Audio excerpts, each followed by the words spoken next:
American football in Finland.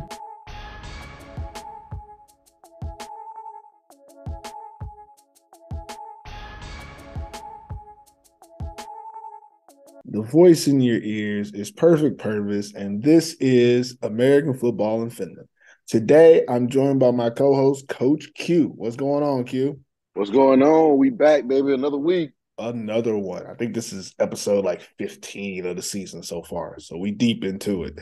The AFF podcast is available on Spotify, Apple Podcasts, Google Play, Podbean, YouTube, and wherever you listen to your podcast. The American Football in Finland podcast is now available on more than 30 different platforms. Wherever you listen, be sure to rate us. Anything less than 5 stars, tell us that you are a hater. It's first down. We get a chance to start fresh and discuss whatever is on our minds. Coach Q, what's up with you, man? Well, hey, I'm chilling, man. It's summertime. I've been watching the ELF, and I am flabbergasted at what's going on out there. Boy, I tell you. Talk It's a about it. Talk wonder, about it. right? We got a little time. Talk Hey, about it. I just be checking in on the games and trying to see what's going on out there. But the rain fire right now, I think can beat anybody in Europe. Period. Any team in Europe. Period. They could beat. They out there. They are out there looking like the old school Schwäbisch Hall Unicorns or New York Lions or Swarco Yeah, Raiders of boy. like Man, 2016, 2015 years. bro, they got receivers on their team that's just averaging like 3 touchdowns a game now, 3, 4 touchdowns a game. Like not even like Robitaille. Like I don't even think I even heard Robitaille name that much this game. And then the other receivers went off like I was like, bro, the Rain Fire is looking. They making everybody else look like we got to step it up in the league as a whole. So, but anyway, yeah, I was just watching. I'm like, man, they balling, man. Rain Fire balling. Yeah, that's all I want to say, man. Because I've been watching highlights like all morning, Yeah, so I say, man, is anybody gonna do anything with them? But I guess not. We gonna see. We gonna see though. it get like that sometimes, though, don't it? Like, I mean, Yeah, I've heard that there's a lot of blowouts in ELF this season, and looking by the man. scores, there have been. But in year 3, it's one of them situations where the cream rises to the top. Mm-hmm. Teams are going to start separating themselves, and it's going to be by much more now because some of these teams have been doing it long enough. Then you like when you bring in teams like Vienna and Swarco, they came in last year. They was two of the top 2 teams, and then this year they're just getting even better at what they're doing. Ugh. I feel bad for those outlier teams. What Yeah, the Leipzig might not even have a Helvetic, team anymore. Helvetic guards or whoever they are, Vectic like guards. they've been like it's hard that obviously that first year it's looking like Yeah. it's gonna be a struggle because you just kind of getting in the rhythm of having a team. You trying to build a fan base if you don't have one already. But like looking at Rainfire, looking at Hamburg, looking at the Poland team, like they already had these fans anyway Yeah, they before. always So established. it's like now the games are more comfortable. They feel hype. Like I don't see any, but I'm saying Rainfire because I just watched the highlights like recently. But yeah, it's been crazy out there, man. Like you said, Life's Kings. That's a crazy situation, But Especially because they're a we'll German team. Like yeah, when you had yeah, Istanbul decide to pull out, you're like, they're in Turkey. Their market isn't really going to watch all these German teams. But Leipzig, you thought, okay, all of the German teams are going to be okay. Like they all going to make yeah, it. It's the other markets that you're like, well, they might not have enough fan base. So that's crazy that they're having their situations. Obviously, it's a management because they changed management, and we won't get too much into that, but yeah, yeah, yeah, we got our finger on the pulse out there in Europe. yeah. We paying attention. We paying attention now. Yeah, 2024. American I football like in it. Europe. Who knows? Who Yeah, knows? be there in Oh, the world, Craig. in the In the world. Oh yeah, world. yeah. American football worldwide. Worldwide, Yeah. wide. But I think we used up our first down on that, and that's fine because I didn't do anything this weekend. So Yeah.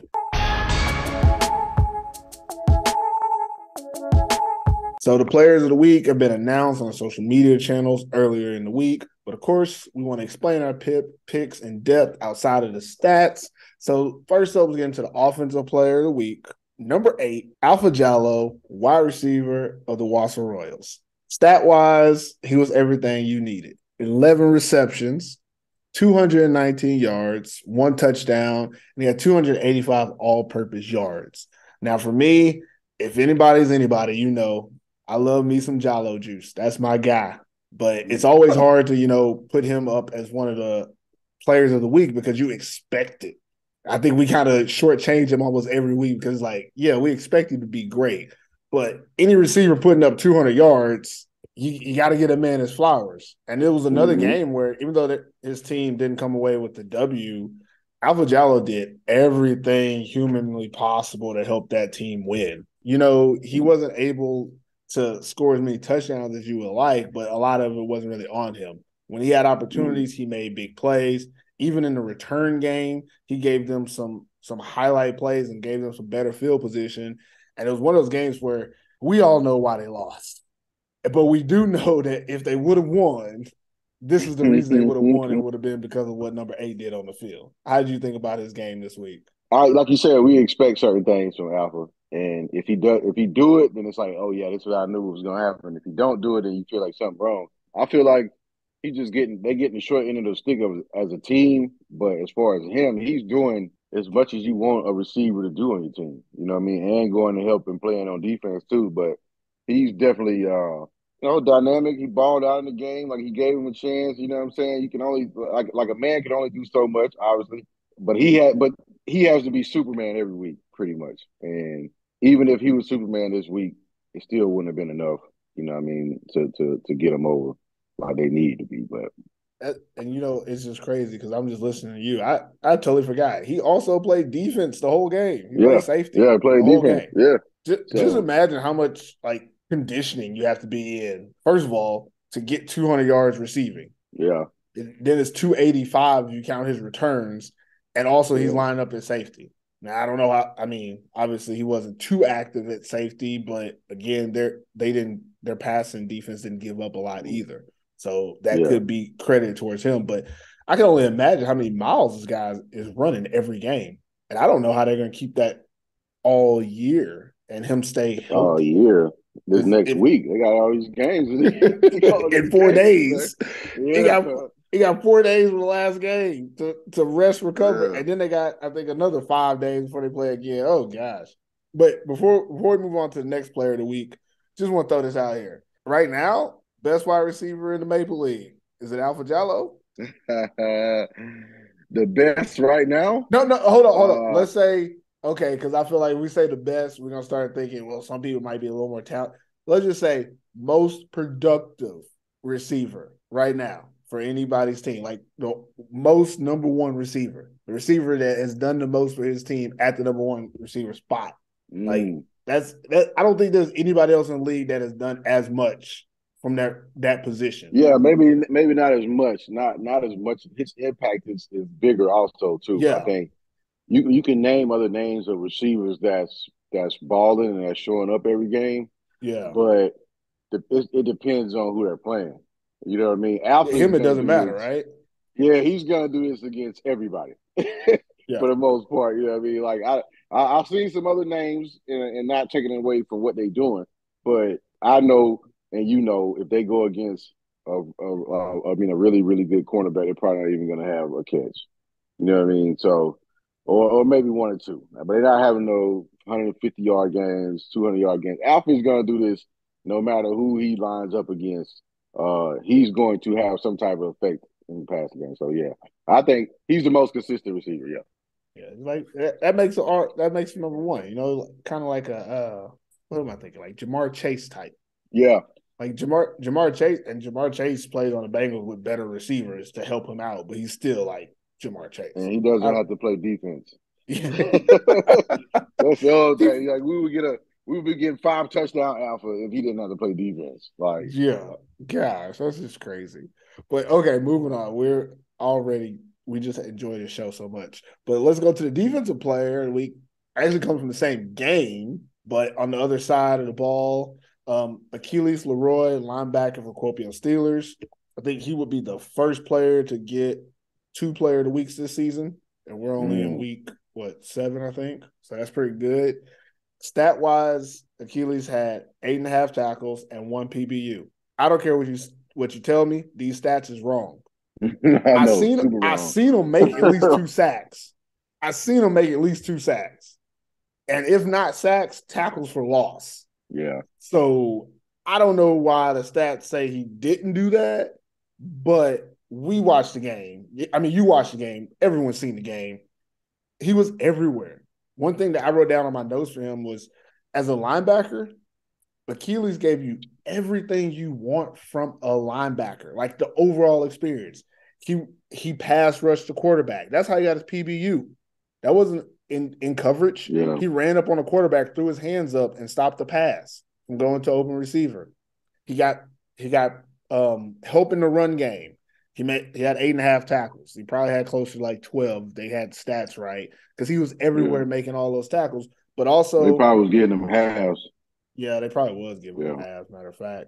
But and then even in the pass game, he was in coverage a lot of times. And some of those tackles came on, someone would catch it going across and he'd be right there behind him because he's in coverage. Mm-hmm. And he didn't have any other PBUs, but there were some plays that he disrupted by being in coverage, getting to the right spot and making tackles and stuff down the field. And it's just his overall pursuit, making tackles that ran away from him. The ball goes to the left, he's on the right, yet he somehow makes the tackle just pursuing the ball with pure speed, athleticism, and effort. Everything you want from a linebacker. That's what he did. He could have been a middle linebacker. He could have been an outside linebacker. He could have been an edge rusher.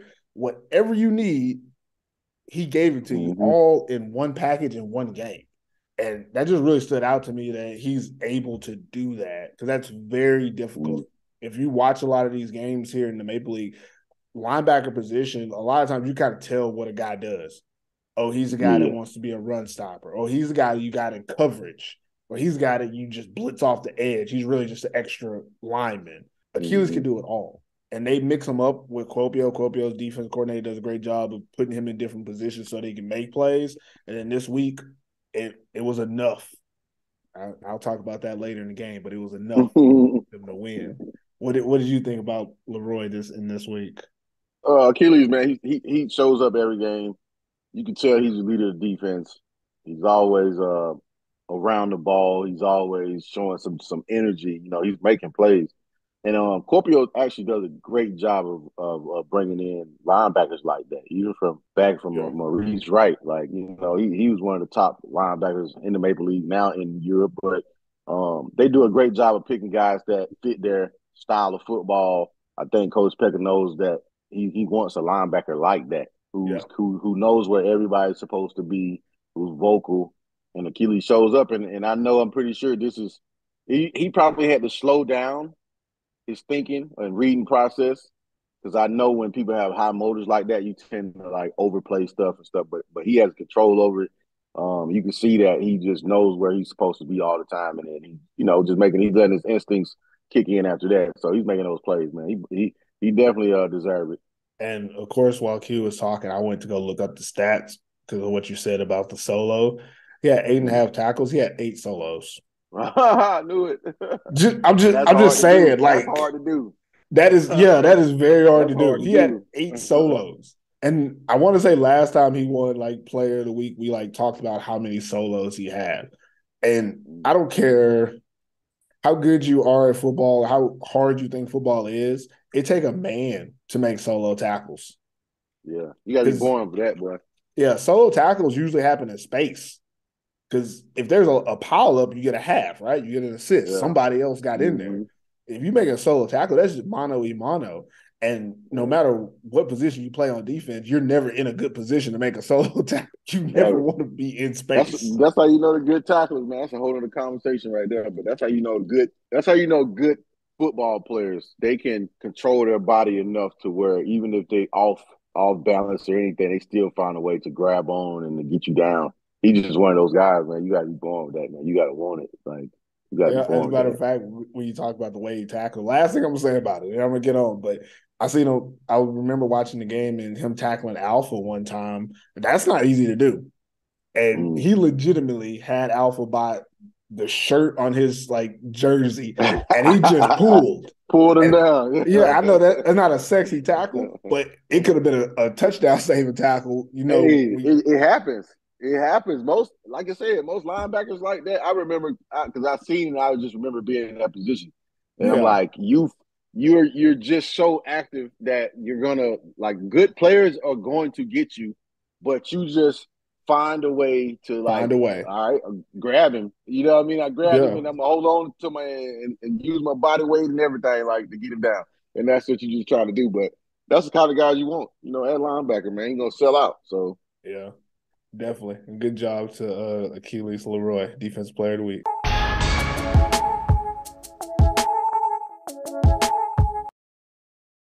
Okay, let's talk about some of the key player performances from the week in case you missed it. Later on in the show, we're going to talk a lot about the players and the games, but these are some guys that stood out that we got to talk about. First up, excuse me, sorry. Let's go into that first game, and I'm going to keep talking about him. Number 7, Christian Naughton, wide receiver from the Porvoo Butchers. My guy had 5 receptions, 150 yards, 2 touchdowns.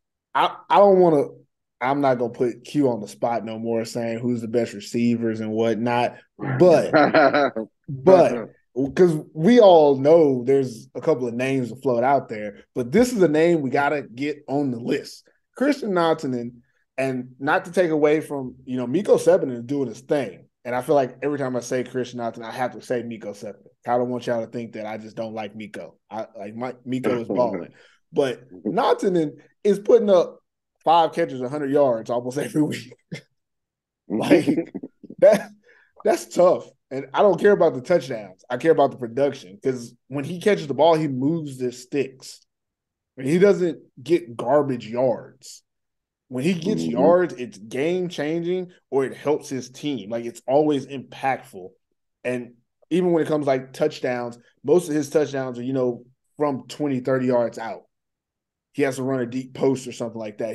When they get to the red zone, he's not really a target. So he has to do his work from large distances, and he keep doing it. And I mean, it's just the you boy have to balling. and I don't care. I know they played the Wolverines. That ain't saying much. Who can do that? Blase, blase. But you still got to play the game. Not everybody getting stats on everybody. He getting stats on everybody, and Wolverines just another team he got stats on. And this was a game where he did really good of kind of making more out of what he had. I think he had a shallow route that he took for like 20, 30 one time. That's a 5-yard route. But he caught it and it took off, showing his speed. And I think he caught like a hitch and broke the tackle of that like 12-year-old trying to tackle him at cornerback. I mean, they ain't saying much, but then he had to ride out for like another 30, 40. So he has that like game-breaking speed and just him making plays all game. And again, only 5 receptions, but 150 yards. And he had 2 tubs too. Them all-star type numbers. Just want to throw it out there. Y'all need to put some respect on Christian Naughton. And crazy thing is, I can keep talking about him every week because he gonna keep putting up these stats. They got to. He definitely break out. I guess you could say it's a breakout season for him. Yeah, I guess you could say that. He's been underestimated and he's taking advantage of it. And yeah. and once you get that confidence in the team that they have, that's what you get. You get somebody that show up and just make plays every week. And he might not be the best route runner or whatever, but when he get the ball in his hand, he got heart and he got drive and he got a motor. And if you're not ready to tackle him, he'll run through it. So he making people respect him. That's what you want to do. You want to make people respect you. So hey, good for him. I love his game. Another guy I want to shout out, and this guy, okay, stat wise, this ain't gonna seem like a lot to people, but I want you to be conscious of the situation. Running back from the Helsinki Wolverines, number I think it's 33. Is that Sebastian Lagoria? He had 14 attempts, 58 yards, 1 touchdown. He had a 4-yard average in this game. The reason I'm throwing this out here, guys, is you have to realize how difficult it is to be successful on the Wolverines team right now. And this younger running back is put in a position where he has to fight and run for his life most of the time. In this game, and Q, you really harped on it when we were talking about it in the group chat, is he ran hard against a team where, honestly, I didn't think they were going to be able to have that kind of success in the run game they did against the Butchers. But it had a lot to do with the way that Lagora ran. And just wanted to give him his flowers this week that we see you out there, pushing young man. Yeah, definitely. Like we said, we was talking about it when I was watching the game, and I just said, he got heart, man. He run hard. May not be the just craziest athletic person, but he got heart. And when you got heart, you got a motor, man, it's gonna pay off. And it may not pay off in the way of scoring 4 touchdowns or running for 300 yards or something like that. But in a game like this, when your team is losing week to week to week, it kind of gives you something to look forward to kind of say, hey, man, like you find the smallest battles to win during the game. It ain't even necessarily about the other teams at a point it is, but it's more so about your team and you guys trying to be better in spite of how your season is going. And I think with him running like that, it shows you that he cares. And that's what you want. And then everybody else on the team will feed off that and say, hey, he cares. Look how hard he's running for us.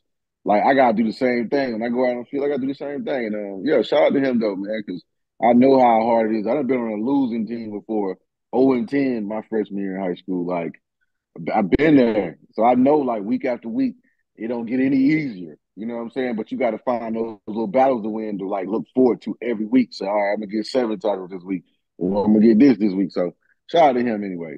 Yeah, and you got to think about how impactful that is on that team. Lagora scored a touchdown. That's 6 points. They have 34 points on the season. That's almost 20% of their offense output on that one game for him. So that's something to, build on and be excited about for them. At this point, it is what it is with the Wolverines. You got to, take, like you said, small victories, better than none. Next guy I got on here, I got another running back, matter of fact, Ville Hamalainen, running back from Helsinki Roosters. Ville had 21 attempts, 192 yards with 2 tubs. He was averaging 9. Yeah, he was averaging 9.1 yards per carry. Just want to throw his name out there so people realize that the Roosters, they got something back there between him and UC. And of course, this week is not really about UC, but we talked about him earlier in the season. They have a legitimate, running back room. Yeah, they got a stable. Yeah. And Ville's game this week just showed that, it's not a one guy thing. I think earlier in the season we kind of thought, okay, I guess UC's the runner of the group. But Ville showed that, yeah, he can move. He's a little bit more of a tougher runner, but averaging 9 yards a carry just shows he had a couple breakout runs. He can tote that pill, and he looked really good. I personally was proud to see him because I know he's originally a Kotka guy, one of them Kotka Eagle guys, both him and UC.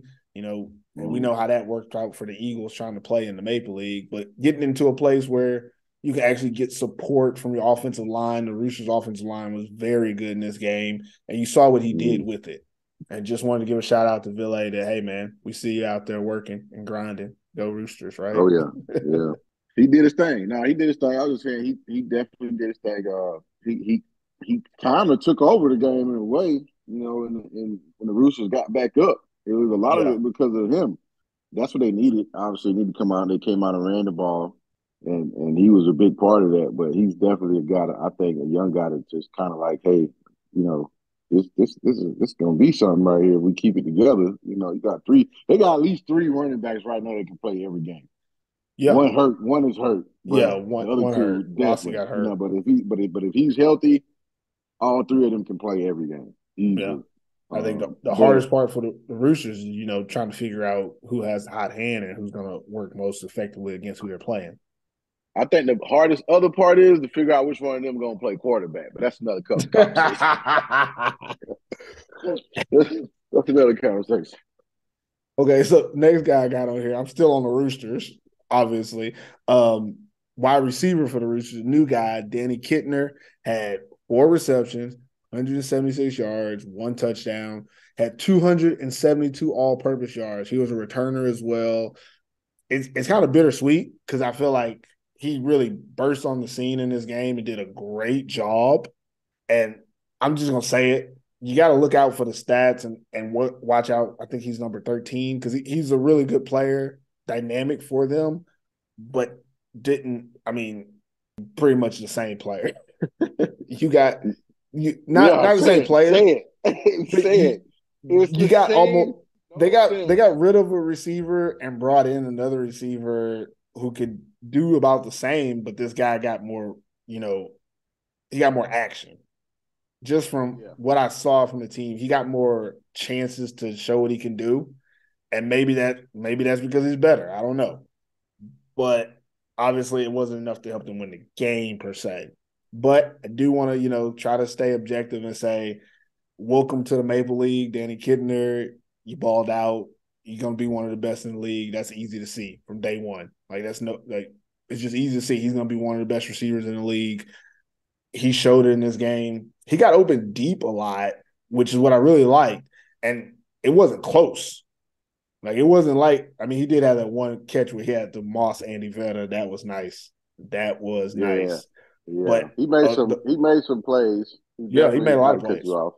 He made some plays. But like you said, I don't understand. If they would have won the game, it would have looked better, and I'd have been like, okay, well, yeah, he made some, some great catches in this game for y'all to get over the hump. But it wasn't his fault necessarily that they didn't win. You know what I mean? I think he showed up. It takes some time to get some chemistry with the quarterback and all that stuff.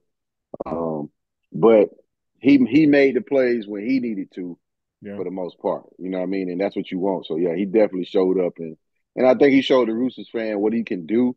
I'm just not sure if it's too late or not. Yeah, that's what I'm saying. Like, it's bittersweet because as a player, legitimately, he jumps off the board. He looks like he's going to be one of the top, receivers in the league for the rest of the second half. We're going to be talking about him every week. But as a team, it's kind of where we already were with the last guy. But okay. Yeah, it's like that. And that part of it is, I wish I could talk to somebody. It don't even matter. I wish I could talk to somebody and try to feel out why did they change from a receiver to a receiver. Yeah. I'm not understanding that part because even watching the film in the other games, Dumais, we seen what he was capable of, but you guys didn't focus on him getting the ball on the regular like that.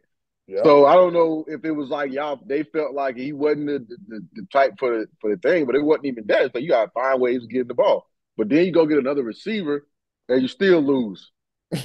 I'm trying to figure out. End result is the issue, right? Yeah, it's like you're trying to figure out why was that the decision? Why wasn't so you mean to tell me that everybody sat in the room and said, this is what we need to change? And I'm saying, I know I see the coaches that you got over there, and I know that it was more so probably like a yes sir situation. Like somebody thought it was a good idea that we change receivers, and everybody else in the room was probably like, I don't think we need to change receivers, but they probably just didn't say anything or whatever it was. Maybe they agreed. I don't know, but I think they made the wrong change because it's easy to make a decision like that because you say, all right, well, he's a little more skilled or he's a little more whatever, but they're basically the same type of receivers. They literally the split image of each other probably. But I don't know. I don't know the reason, but now I know one thing. They're 4 losses in, and your quarterback might be colorblind. I don't know. Let's go. Let's go. I will lead the Roosters with this. Well, instead of us saying get the ball to Pervis Dumais, now we're going to say get the ball to Danny Kidner. There you go. That's what we're going to say every week from now on. There you go. I still got 2 more guys on this. I'm going to go through them quick. One guy that stood out this week, defensive back from Kuopio Steelers, Lars Steffen, the safety. Stat-wise, he had 5 tackles, a PBU, and 2 interceptions. He has some really timely interceptions for the Steelers. He had that first pick early in the game that kind of stopped the pass that would have been a score in the red zone. So it was a really good pick for him. And then later in the game, I think he had the final one that kind of sealed the game for them, either that one or the one before. But also he had a PBU that should have been a pick. He should have had 3 picks in this game. And the PBU went right through his hands, and it would have been another score-changing interception. I think he was in his own end zone when he hit that one.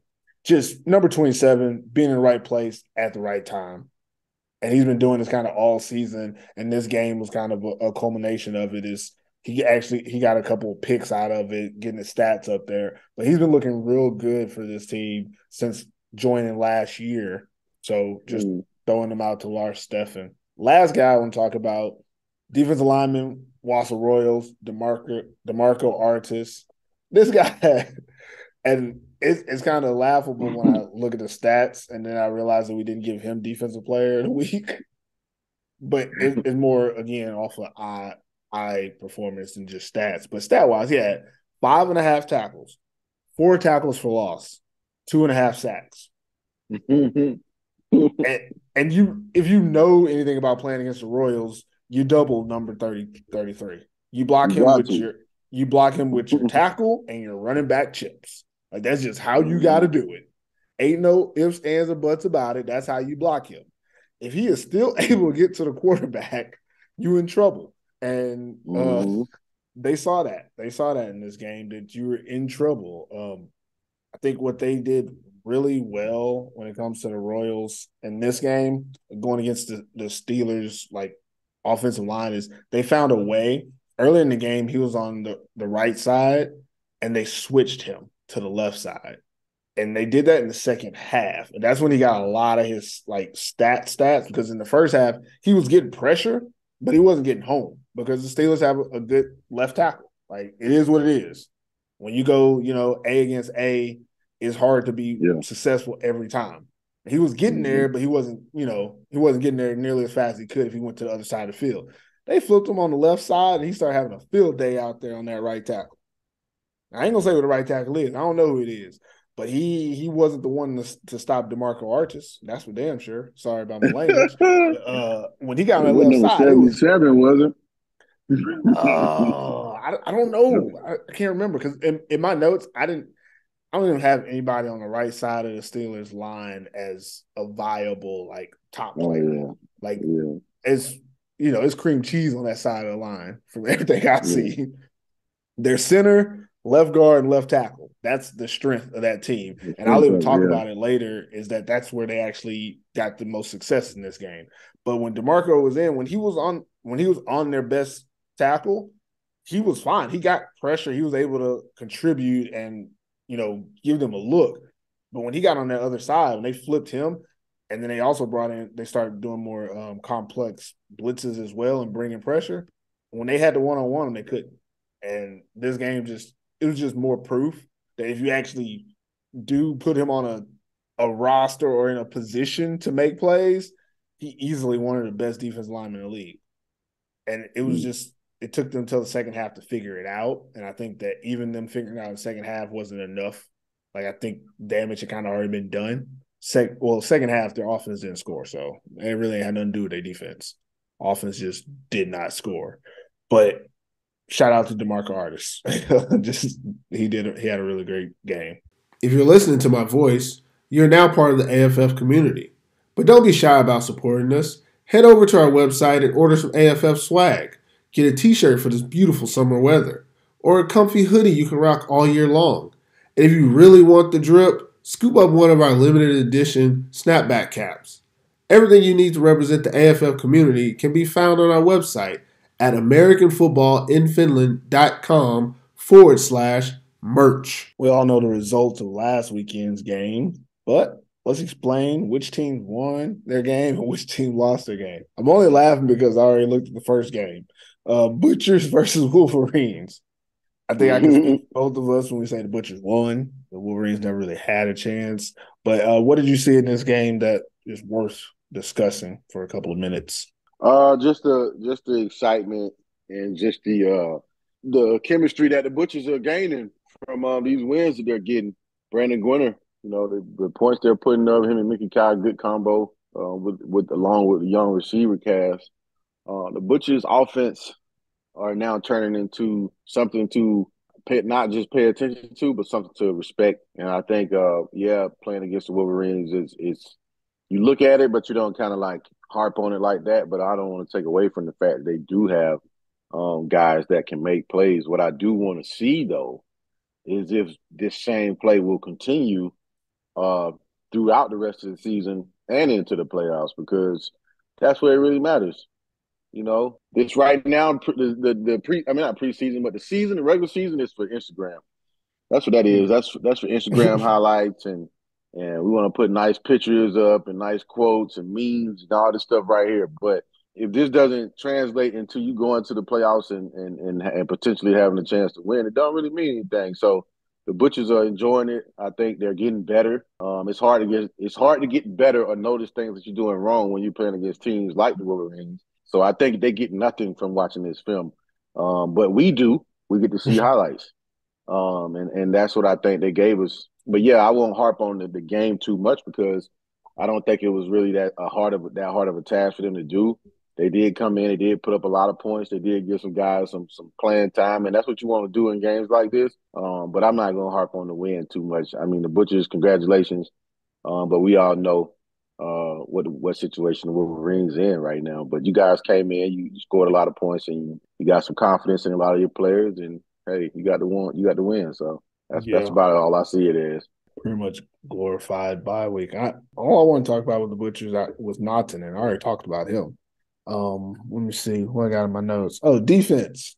Butcher's defense was surprisingly not as stout as I expected it to be. Again, I only watched first half because it was 35-7 at half. I don't watch second half with blowouts. But even in that first half, the Wolverines, their offense was able to run the ball. They were able to move the ball with the run game. And then, of course, once it get out of hand, they had to try to pass the ball. Obviously, you can stop their pass game easily because they can't stop a pass rush.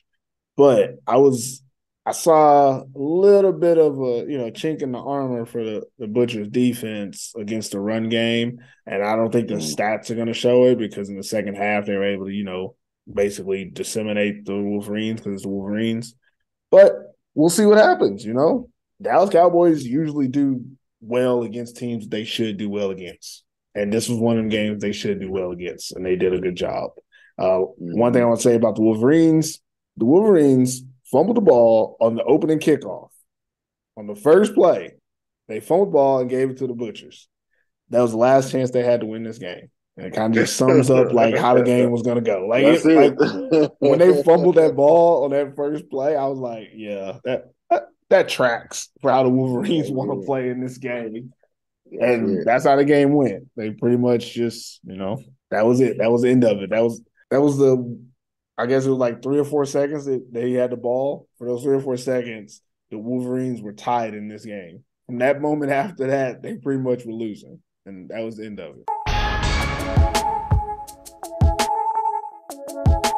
Next game up, Helsinki Roosters versus UNC Crusaders. It was a nail biter. You know what happened at the score, and if you don't, you can look it up on our Instagram channel where we put out the scores. We don't talk about scores here on the podcast, but it was close. And again, I don't think you can really – I think it's pretty obvious, but did the Roosters lose this game or did the Crusaders win this game, Q? The Roosters lost this game. What? The Roosters lost this game. I kind of agree with you. And I'm gonna be real with you, bro. I'm gonna be real with you. I think the Roosters were the better team yesterday. I mean that game. I think the Roosters were a better team. Because they actually didn't panic. And that's not just saying that, but they didn't panic. But they came in at halftime and they adjusted. They stuck with what they're gonna do. They got some success. It wasn't the big success that we've been waiting on, that breakout Roosters team on offense. We still ain't got that yet. But they did enough against a team like UNC who has two-way players. And when you have two-way players, it takes away all the time on some type of ball. When you play a DB and he just ran 7-8 players on offense, and then you got to come play safety, which the first thing you're gonna do, you're gonna back up 15 yards probably. Yep. And you're gonna put yourself out of position. You're gonna put yourself out of position. So a lot of times where you really could have been more on your game, you're not, because you've been playing both ways. So the Roosters actually took advantage of what they needed to take advantage of, and they found those matchups when they needed to. Precisely a play, and I like to do my friends like this. RJ, my friend. But the reason I said that is because on one of the deep balls that Kittner caught. Kittner, yeah. It was a go route on the corner. Well, Mhm. they were already in trips on the other side, which means the safety on the one safety side, if he's not watching the number 3 receiver do a post, the only other thing you should be looking at is what this number 1 is doing. But this number 1 should never get deeper than your corner. Yeah. And I know that happens because you're tired and you're not like really like you're bagging up, but you know, like, man, you hoping that they're not throwing this way. Yeah. That's all Can I you get can this do is play like, off? yeah, like, man, let me just go ahead and hope he don't throw it. But he ended up throwing it. So now you got to dig to try to run and help. But by that time, Buddy had already separated from the corner. But I'm saying to say this, UNC won strictly off of our players in certain positions, import-wise, were just better. They were just better than what the Roosters had on defense. And isn't that what UNC did last week too, right? Like, that's exactly. that's But the that's MO. what you go off of. I mean, at the end of the day, I always said this: go where your money is. Go to the people who you paying. At the end of the day, go to the people who you paying because you pay them to make these type of plays and make them earn their money. Make them earn it, and that's what UNC do. They go to their best players. They get a ball to their best players, and you got the best chance of winning when your best players are touching the ball. As simple as that. I know it sounds kind of cliche, but every other team, if they do that, like the guy that you actually brought in here to do certain things, let him do them. And if you lose, you lose, but it's not because he's not being productive or they're not being productive. And I think UNC the Roosters had the game in the bag for the most part. Yeah, that's what I thought. Terrible turnover. Talk about it. On both sides. On both sides. But the Yeah. Roosters turnover, I'm flabbergasted on that one. I'm flabbergasted. Who was he throwing to? That's what I want to know. Explain it for the people that don't know what we're talking about. They're running a play. He pumps fakes, but he throws it like it's like he has matter of fact, Sammy is wide open. Mm-hmm. Pumps it and throws it straight to UNC. Like, I don't mean like I thought you were supposed to be there. Like there was no one else there. You didn't even see your receiver and you threw the ball to their team. Almost like it's unexcusable. That is unexcusable because I can see if you my guy was supposed to run a hitch or something like that and he just wasn't there. But bro, you looked at the man and then threw the ball straight to him. I can't stop. I can't. I don't know what he was thinking during the game, but I know if I was your teammate, we're gonna get through this. But I'm gonna be like, bro, it ain't like we've been riding with you all season, bro. And then this is what you do to us. This what look, you know what's you got funny? the game in the bag. What's funny is probably when he did that, the Roosters receivers was probably like, damn, well, it is what it is. And Crusaders was like, yeah, we used to have that same problem a couple weeks ago.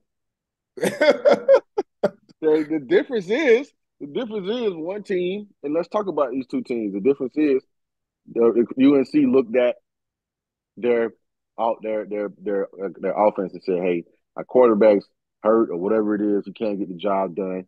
So we got to make a change. And I always say, if you can make the change early, the better.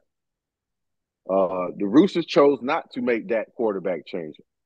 They chose to keep their quarterback and change receivers. It's paying off for one team. Not their team. But not their team. It paid off for UNC to change their quarterback. Yeah. To make a change, yeah. To make that change because you say, hey, start over now, lose 4 games and try to start over. Because now we know you're going to stay with him now. Stay with him now because you got to. You may have changed that receiver after you took your third loss, but you took a third loss. So you're like, okay, well, now we're going to change this. Like, no, that wasn't what you need to change. You need somebody who can get your offense going. You need somebody that can command stuff on offense that's not turning the ball over, that's making good decisions throwing the ball and putting your players in the best possible position to score points. And the Roosters did not do this constantly. I feel like at the break, like it was obvious there was, at the break, a little bit before the break, I guess, because UNC, I think, changed before the break. It was obvious at a certain time of the season there was 3 teams that need to change their quarterback situation. The Crusaders, the Roosters, and the Steelers. Crusaders are the only team that changed their quarterback situation. Yeah. And now the Roosters and Steelers both went very similar routes. We're gonna lean on the run game and see what that does for us. Yeah. It sucks. I mean, it's watching it. It sucks because I truly feel like the Roosters lost the game because when you got up, all you have to do now is just say, hey, we just got to buckle down. We've seen you in these type of games. We know that you usually win these type of games. But what I seen was just, for one, Robert Johnson. I seen that, for one, the greatness of this man's mind too. I gotta respect him too because they put together an offense, and he seen things against the Roosters defense that he knew he could take advantage of. And what did he do? He did exactly that. When they had to come back down and score to take the lead, say, you know what? I see. But then there goes your imports. Now you got the Cedric Johnson, who been in these positions before, who aren't panicking, who's not nervous, who if the ball come to me, I'm gonna catch it. I don't care who on me, and this is what's happening. And then you go for two to show the big kahunas. Yeah. You show the big kahunas. You say, we're not trying to tie the game with y'all because our guys are gassed. And they didn't even think about it. Like when they scored, immediately they called timeout. No, they called timeout. He called timeout. Okay. Give him a little break. He called timeout. He said, all right, because RJ and Sid was like on the sideline, like dead tired. I've seen both of them like they dead tired. Slater, dead tired. He called timeout. Said, okay, here we go. Went for two. Now they get RJ on the easy, extra two, and then it's over. So it's like, if you couldn't pull this one off, the Roosters needed this game bad. They needed it. They needed this game bad. Like almost like you got to treat this like a playoff game. And I think they did in the second half, but it was just at that point you had it, but it's just like too late. It's like, well, why can't you start games off this way and try to get up instead of trying to fight back? Because UNC, as they were going, UNC was they did more than probably expected as far as taking the lead and keeping the Roosters out of the end zone. Yeah. But the Roosters had 3 drives that didn't end in touchdowns or any points. Then missed the field goal. True. Yeah. So you think, hey, you got 3 red zone drives that you don't score on. Like how and that goes to you could say half coach and half quarterback, because it is. It is. Like red zone, you're supposed to be, coach, I got this. Hey, yeah, coach, I got it. it. I'm gonna do this. I got know this. Exactly how we're gonna You know score in the red zone. I know it's like you got to get into that point, but it's not there. The chemistry's not there between him, the OC, and the quarterback, but they're trying to stick through this. And it's like you could have just made a change early because, for one, your quarterback was throwing the ball to the other team more than he was throwing to your team. I mean, we can go down the film. I'm not trying to shake him down or just really go at him like that, bro. But it's a business, and when you're trying to win, you have to make changes like this. Every other league do it. The ELF change. I see quarterback changes every week. They change players like they change underwear out there. It's about winning. It's not about being loyal. It's not. It's not about, oh, he knew so and so and we want to give him a shot and all this. It's about putting your team in the best possible predicament to win games. And if you looking at the same film that me, you, and this ain't coming from nobody that didn't play football. We watching the same film y'all watching. I'm breaking down the same film y'all looking at. You don't need to know. You don't need to know anything about film once you saw that play. And if you haven't seen the play and you're like, well, they talking about something I can't see, go to the Valtra memes page on Instagram because they put it up like 10 minutes after it happened. Immediately. And I mean, like it's one of those plays where you don't have to know the game to be like, something's wrong here.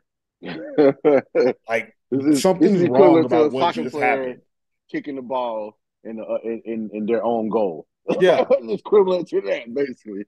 It's like the Maple League, I mean, I don't want to say, it's not a professional league, it's a hobby league or whatever, but it's not full of bloopers. You don't see a whole bunch of plays where you're just like, is this even football? You don't see that a lot in the Maple League. And with the Roosters quarterback this season, you see that a lot. You see a lot of plays where you're just like, it just don't make sense. Like, why that happened like that? And he's the root cause of it. Like, I'm not blaming the coaching. I'm not saying the receivers. I'm not, like, it's one player. That's the issue. And I don't want to pile on. I wanted to, but you did such a good job. I don't want to pile on. But all I'm gonna say is that the Roosters came back from the break and they did not fix the issues that they had and needed to fix. Their issue, again, the quarterback is the issue. If that's not what you fix, your next number one issue is your defense. They didn't fix their defense. They didn't change anything. Their linebackers still getting beat on the read option play. The Crusaders came out and ran the read option like 8 times on the first drive. 8 times in a row. They was just killing them on the first drive. And I was like, come on now. That's all linebacker play. That's all linebacker and edge. And all it was he was just running to the edge and linebacker was like 50 yards away before he even got close to touching. Or the defensive end was going after the running back every time. Yeah, or the defensive end had no awareness of that concept. Which again, those are things that you needed to fix during the break. Was having players that knew what they were doing, and then you got your cornerbacks getting just done in, and even looking more at the cornerbacks when it was 1-on-1, them fades, them verticals, they losing every time. But then you have the Crusaders; they're catching post routes in the middle of the field, and we can't find a safety. I don't know what actually Olin was. The screen, 85 yards back. Seth's screen was ridiculous. Like, where the defense? Like, I'm not saying he ain't good because I know he's good, but I'm just like, whoa, he turned a juice on, and I was like, wait, they are going to tackle him right here, and then he just takes off, and I'm like, wow, like the Roosters are in bad shape, as if like nobody. Usually, you got one guy on your defense who's like usually run down plays. Who like always seem to be around and be saving touchdowns, but like they don't have that right now. The best hurts. defensive player for the Helsinki Roosters is William Little, their nose tackle. He can't run down all the plays. Like all he can do is. But he did ball. He did make some big plays. Yeah, he did his job. Yeah. But the problem is your safeties are 85 years old. Your linebackers, they're 75. And then your 12-year-old cornerbacks, they're not fast enough either. Like you had no speed on that defense. And every time you play against speed or talent, you lose, which is going to be every week. All the matchups was speed and talent. Said wasn't wide open on that fade. RJ wasn't wide open on that fade. They were both contested, but they're better players. And you know that going in. If you look at the Roosters all year, their DBs aren't getting beat because, they're just slow or they're just getting like done in. They're they're there, but they're not there, if you know what I mean. Like there's a difference between good and great. They got good DBs. They're young. That's why they're good. They won't be great until they get more experience. Roosters don't have time to be wasting right now with letting games come down to that. This game came down to, at the end of the game, you knew that they were going to throw a ball against an inexperienced DB. And you did nothing to change that, knowing that was your biggest defensive weakness. They changed nothing about their defense to help those kids out. And I guess I'm blaming the Roosters team organization. I don't know who's making these calls, and I don't care. But I do know that they won't make it into the playoffs if they continue to play like this. I think that both of those young cornerbacks are decent. They're just young. And that's not their fault that they're out there getting done in and they have no help. Their safeties are a little too old. And you could tell by looking at how the safeties are playing that they're playing very far off. They're playing very conservative. And what it leads to is your young cornerbacks looking like they don't know what they're doing. And that's what we saw from them. Man, again, every time we talk about the Roosters, we'll be on here for 8 days in a month. That's all I want to say. I know. The defense is what they need to fix, and they didn't. And as long as they don't fix their defense, this is the type of games they'll always lose. When it comes down to it, they don't have the right personnel to stop the other team. And we can blame their quarterback all we want to, but it's always going to come down to this. It was 29-28. You gave up a couple of touchdowns, which don't sound like a lot, but you only can score a couple touchdowns. Yeah. And again, they're playing the Crusaders. If they could have scored more points, the Crusaders would have scored more points. Like, it's not one of them things where, if they would have scored 40, they would have won. No, if they would have scored 40, Crusaders would have scored 41. Like, that's just how the Crusaders play. I'm trying to get off the Roosters, man. Let me talk about the Crusaders, because I felt like I might just pick the Crusaders for every game now. Because if you can live through that and get the win, I ain't mad at you. Like, I wrote on my notes for Crusaders, first half explosion, second half survival. First half, they come out with the read option. They get yards. RJ had 3 catches and a touchdown on the first drive. He had no more stats for the rest of the game. No more stats for the rest of the game. Yeah, they went away, kind of like they went away from him after that. He playing defense, and they put him back into slot. In that first drive, he was playing wide out. After that, they put him back into the slot on the same side as Cedric, I guess so he could rest, because he's playing safety for the rest of the game as well. They do the screen pass to Seth Rollins, like you said, big play. All that did was alleviate RJ and Slater having to play receiver for more reps during the drive. So that's a really good play. And then they had a strip. Andy Vetter stripped somebody, and they got a turnover, which gave them a short field. Said gets a touchdown pass. They moving. Even though they were down at half, you felt like, okay, it's going to be okay. They're going to be able to pull this out. They keep it close. And then in the second half, they just survived. They did just enough. You saw, I mean, I wrote it down in my notes, fourth quarter, looking at Slater and RJ playing safety. They just backing up and breathing. Backing up and breathing. Yeah, that's it. Backing up and breathing. That's all you can do. Yeah. That's all you can do, literally. And it's like, okay, I was a little bit like, I didn't know who I wanted to win this game. Did I choose the Roosters? No, I think I chose UNC. I don't remember who I chose. But I was watching the game like, well, the Roosters should win. And if they win, that actually is good for, like, the league. But I think UNC might win. Who knows? And in the fourth quarter, the quarterback for the Roosters just gives them the ball. That saved the Crusaders. I don't care what anybody say. That saved the Crusaders when the other team just give you the ball, just throw you the ball. And now you're on offense instead of defense. And they're able to, they know that, okay, at the end of the game, all we have to do is score once. All we got to do is score. And like, that's easy. We can nickel and dime them down the field. And they did. And they get down the field.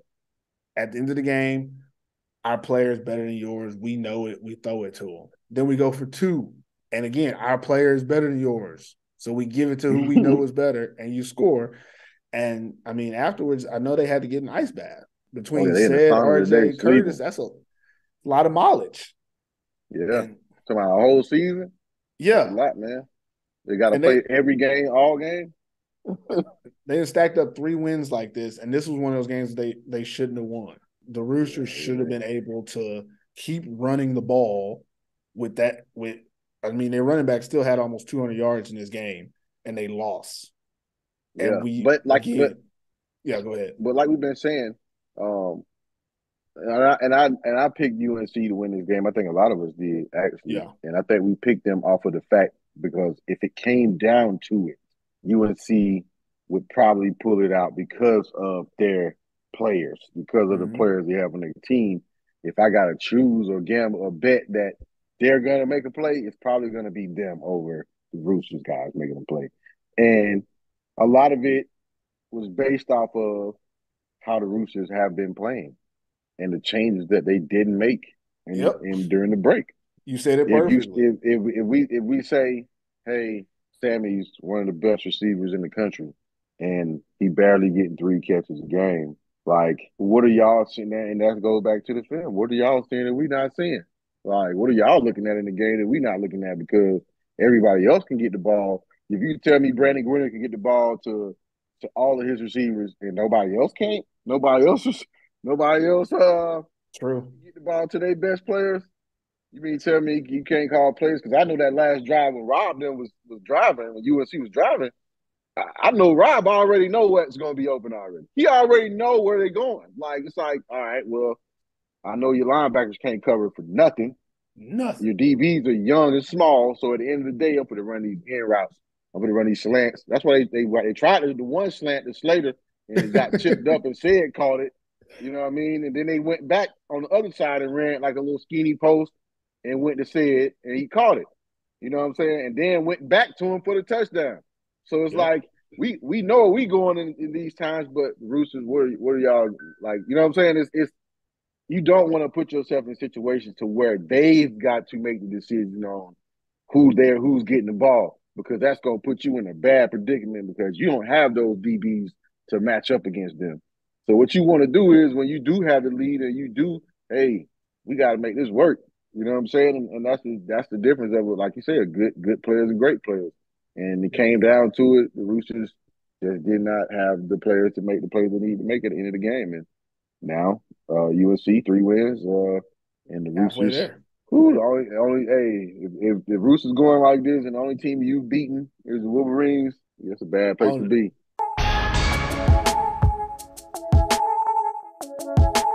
Last game of the weekend was the Wausau Royals versus Kuopio Steelers. Another close one where if you know the score, you know the Steelers ended up with the win. Thoughts on this one? Who won or lost this one? Oh, yeah, that's tough. I picked Kuopio. But who won or lost the game? Go ahead. Say it. I think Kuopio won the game. You're wrong. I don't care what you say. Ain't no way. Ain't no way. I think Kuopio won the game. They created turnovers. Oh, I don't necessarily say created them, but they were awarded. They were awarded turnovers. They were awarded a few turnovers. They were awarded a few turnovers, and most of the time, the team that doesn't have the most turnovers end up winning the game or have a bigger percentage of winning the game. They committed 0 turnovers. That's the best number to have. They did, and they didn't turn the ball over. Ambrose didn't have the most, Ambrose. He had another Ambrose game, less mistakes. But I think they relied on the run game, and which is what they should have.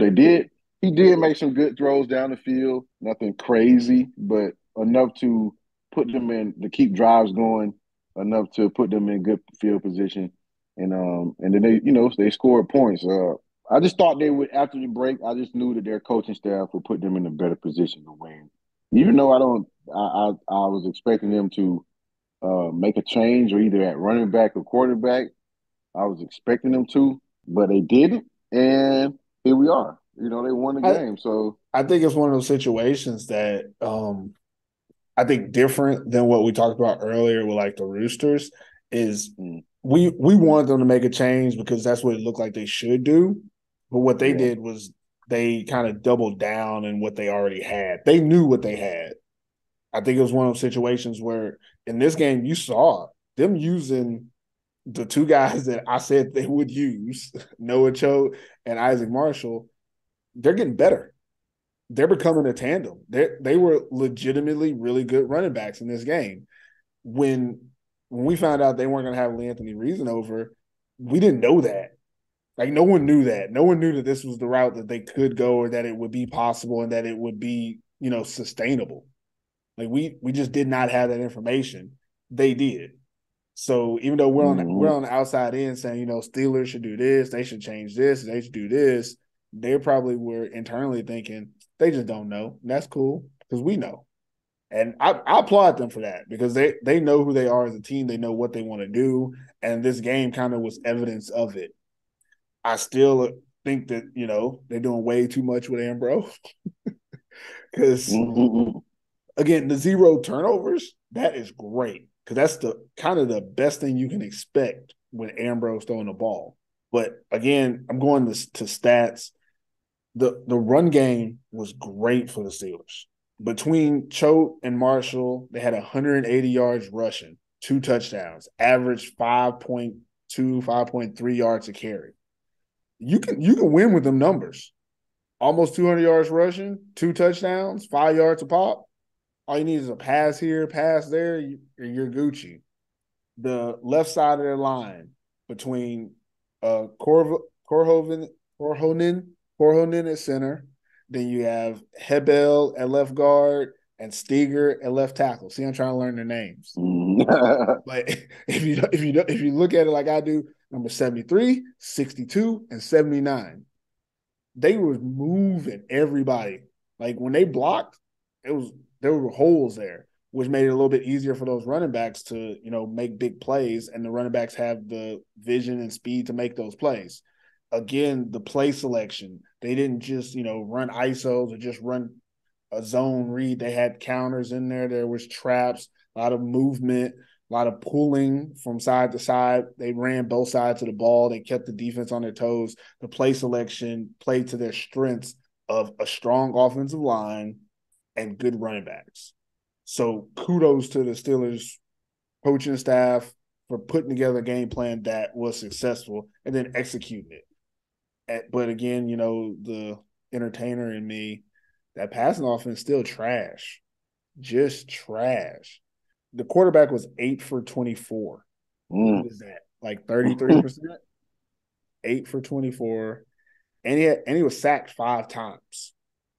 Now, what's interesting is, from what I just said, obviously I said they have a good offensive line. I might have spoke a little too largely about just the left side, because that right side was giving up everything. And I said this earlier when I was talking about DeMarco Artis, him and the young Khalifa, there was times where they were both on that left side. Neither one of them got blocked, which that don't make any sense.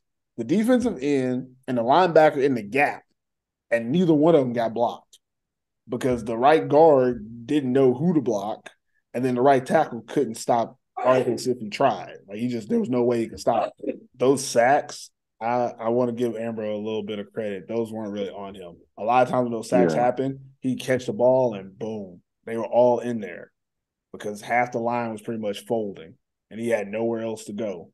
And when the Royals brought pressure, they got home. So there's not much that he could do about that from the quarterback position, but at least he didn't have any interceptions. Like, that was the best part about their pass game, is that they didn't turn the ball over. And they were able to be successful with the run game that they had, based a lot on the fact they had a lot of opportunities, which is why I can't really talk about the Steelers no more. I got to talk about, the Royals, who lost this game. 5 turnovers, all interceptions, 12 penalties, 104 yards worth of penalties, and just getting more into why. I'm going to talk about the interceptions later, but they had 8 drops. I counted 8 drops. So they probably had close to like 10 or 11.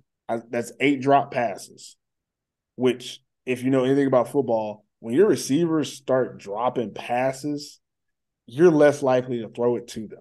And I think that's something that the Royals have to deal with every week because they still don't have a number 2 receiver. And this game kind of proved it, because you had all those drop passes, and in between those drop passes, you got Tim Moravec just trying to force the ball to Alpha whenever he can. And that led to interceptions. It just led to interceptions, led to turnovers. And this is one of those situations in this game where the Royals have 400 yards of offense. How do you lose a game? How do you lose a game with 400 yards of offense? 5 interceptions. How do you throw 5 interceptions? Let's talk about them.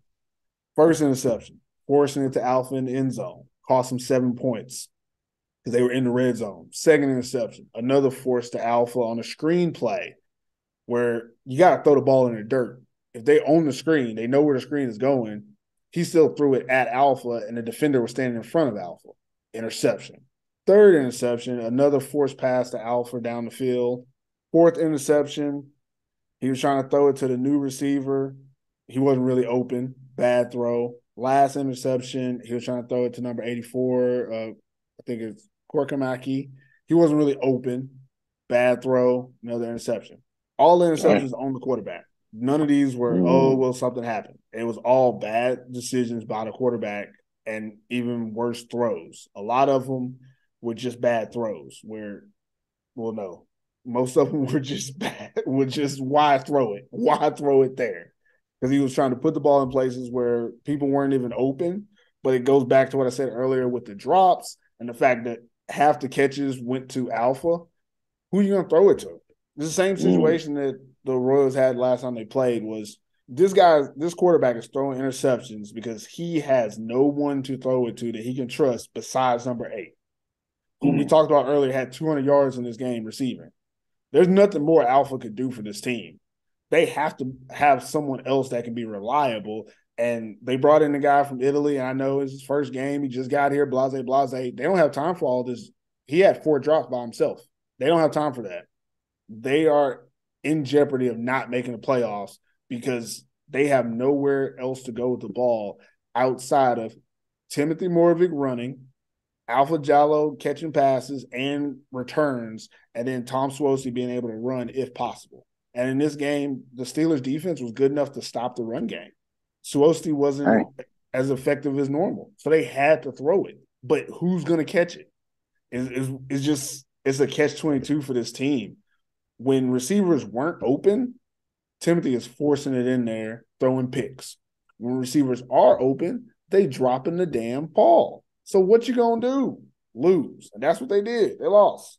They lost the game. That's all you can do if when they have receivers open, they don't catch it. If they're not open, he throws it anyways, just hoping that something happens good. And normally if he throws number 8, something good does happen. And that's when I looked at how many catches Alpha had again. Tim completed 19 passes. 11 of them went to Alpha. So the rest of the team had 8 catches. Imagine if those 8 catches were 16 catches because of the 8 drops. We'd be looking at a different game. Before the drops, Tim is throwing 40. He's completing 40% of his passes. If they catch those drops, he's completing 56% of his passes. And most likely not going to throw 5 total turnovers. I mean, he still might. I don't know. But it's just one of those things with the Royals. They have the same situation that the Roosters had. You didn't fix your problems that you needed to fix. Defensively, I think they did okay. It wasn't great. I mean, but what you going to do? If your offense is giving them 5 extra possessions, eventually you're going to give up some points. There's nothing you can do about that. And they still only gave up, 24 points. That's not bad. But if your offense can't stay on the field, they don't have any options, no reliable receivers to get the ball to, what are you doing? Why did you do so much? Why did you go and get 1 receiver? Maybe you should have got 2. Maybe you should have hedged your bets. It was going to be a chance that he was going to come out here and not be able to, give you what you needed right away. I mean, you went and got an Italian receiver. Someone tell me, in what world is an Italian receiver regarded in high, respect in the game of American football? The best Italian receivers in Toledo, Ohio right now playing in the championship this weekend, playing for those 2 Italian teams, which that's crazy by itself. The Italian championship is played in Toledo, Ohio. But I would assume that they probably have the best wide receivers. But again, not the point. Yeah, they tried to get him help. Yeah, they didn't get better where they needed to. And I guess I feel sorry for them more than upset at them. The Roosters, I felt like they didn't try to get the help. The Royals tried, but they failed. Or at least they failed this week to get the necessary help that they needed. So that's my thoughts. They should have went and got Spencer. They should have went and got Spencer Cutler. They would have got Spencer Cutler. He'd have played better than the guy they just signed. Wearing his jersey. Wearing his jersey too. Wearing his jersey number. That's probably why he dropped them passes. You can't just be wearing number 88 out there in what is it, Vasa? You can't be wearing number 88 out there and your name ain't Spencer Cutler. Kicking field goals. You can't kick no field goals either. At least he was the punter too. Field goals. He was the punter. They're looking terrible. He was the punter for them though. So I mean, I guess that's the problem. They need to call Spencer Cutler. The Royals need to call Spencer Cutler, get him out of retirement for for the next week and a half, because they got 8 games. He's still in shape. He's still playing football. So he out there. He killing in the UK, guys. Y'all fly him out for a weekend. I promise you, he ain't dropping nothing. You can bank on it, buddy.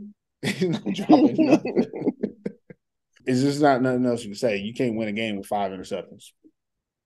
Yeah. If you're listening to my voice, you're now part of the AFF community. But don't be shy about supporting us. Head over to our website and order some AFF swag. Get a t-shirt for this beautiful summer weather, or a comfy hoodie you can rock all year long. And if you really want the drip, scoop up one of our limited edition snapback caps. Everything you need to represent the AFF community can be found on our website at AmericanFootballInFinland.com/ merch. That's it for this episode of American Football in Finland. Hope it was worth the listen. Any last words before we get out of here, Q? Well, that's it, baby. Let's get into the weekend. Let's get into the week. I meant to say the week. But happy 4th of July from America to all y'all out there, for sure. Oh, yeah. Even though we celebrate Juneteenth more so now than July 4th, but still shout out to July 4th. Why is that? Well, I ain't going to say why is that. I'm going to leave Juneteenth and 4th of July alone. Personally, as long as you got to pick. As long as somebody barbecuing, I'm from Texas. People have been celebrating Juneteenth. Like, this is not new to me like it is to the United States. Like, people in Michigan just now found out about Juneteenth. I've been knowing about Juneteenth. Juneteenth always happened where I'm from. So it's not like a new thing for me. We do Juneteenth and 4th of July. I grew up doing Juneteenth. I just didn't know why it was only black people. I just thought it was because of where I lived. But I figured it out later. Yeah, and none of my neighbors do nothing. None of my neighbors ain't do no barbecue. I started knocking on their door like, damn, y'all don't care? Y'all don't care? All right. All I ask is that if you don't know what Juneteenth is, do not give people watermelon and fried chicken. That's all I ask. Just don't do that. Just don't do that and say, okay, it's Juneteenth. Give him a hug. That'd do more. Just give him a hug. Give him a hug. But that's it for this show. If you enjoy the show, please follow us on Spotify, Apple Podcasts, Google Play, Podbean, YouTube, and wherever you listen to your podcasts. And don't forget to rate us 5 stars as well. Anything less tells us you are a hater. You can follow us on the gram and Facebook at American Football in Finland. Until next time, never forget TIF. We go. And we gone. American Football in Finland.